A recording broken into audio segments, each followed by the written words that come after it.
When Daniel first brought it up, I laughed. Hard. Not the gentle kind of laugh meant to ease tension, but the sharp, mocking one that cuts. Seriously, I said, shaking my head. You're jealous of Ethan? He's my best friend. We've known each other since college. You're being absurd. Daniel's jaw tightened, but he didn't argue. He just nodded slowly, falling into that heavy silence that says more than any words could.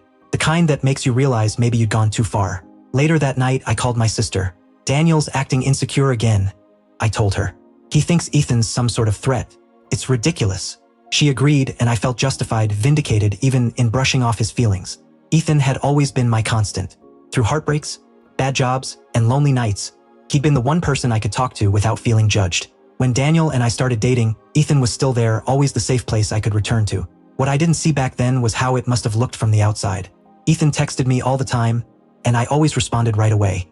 Sometimes I'd laugh at his messages while Daniel and I were eating dinner, leaving my husband quietly watching me from across the table. There were private jokes Daniel wasn't part of, hugs that lingered too long, and phone calls that ended abruptly the second my husband entered the room. I told myself it was harmless, but deep down I knew better.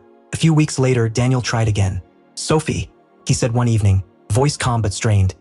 You need to understand what this feels like. It's like you're giving Ethan pieces of yourself that should belong to us, to me. I rolled my eyes, impatient. You're overreacting. He's just a friend. Stop trying to control who I talk to. That was the moment something shifted in Daniel. I saw it in his eyes. A quiet, resolute stillness, like he had made a decision right there. But I was too wrapped up in my own sense of righteousness to notice. I thought I'd won the argument. In reality, that was the night the real fight began. Over the next month, Daniel changed. Not with anger or shouting, but through subtle, unnerving withdrawal. He stopped asking where I was going when I said I was meeting Ethan. He no longer waited up for me when I came home late. The man who once noticed every detail about me suddenly stopped looking altogether. At first, I mistook it for progress. Finally, I told myself he stopped obsessing. But the quiet that followed wasn't peace. It was emptiness. A thick, heavy silence that replaced every word we used to share. Meanwhile, Ethan was still there. Still calling, still texting, still asking me out. And out of spite or denial, I leaned into it. If Daniel didn't care anymore, fine. I'd laugh louder at Ethan's jokes, stay out later, tell him more secrets. But the more I clung to that friendship, the colder home became. Dinners turned into wordless meals. Nights ended with Daniel turning his back to me without a single goodnight. Then, one Friday night, I came home from seeing Ethan and found Daniel sitting in the living room beside a suitcase. My heart dropped. What are you doing? I stammered, my voice cracking though I tried to sound calm. He looked at me. Not angry, not sad, but hollow. I can't do this anymore, Sophie, he said quietly. I told you how I felt, and you mocked me. I'm not going to beg for respect in my own marriage. I froze. Wait, you're leaving me? Over Ethan? Are you serious? I tried to laugh, but it came out desperate. Daniel took a breath. It's not about Ethan. It's about you. You made me the outsider in my own life.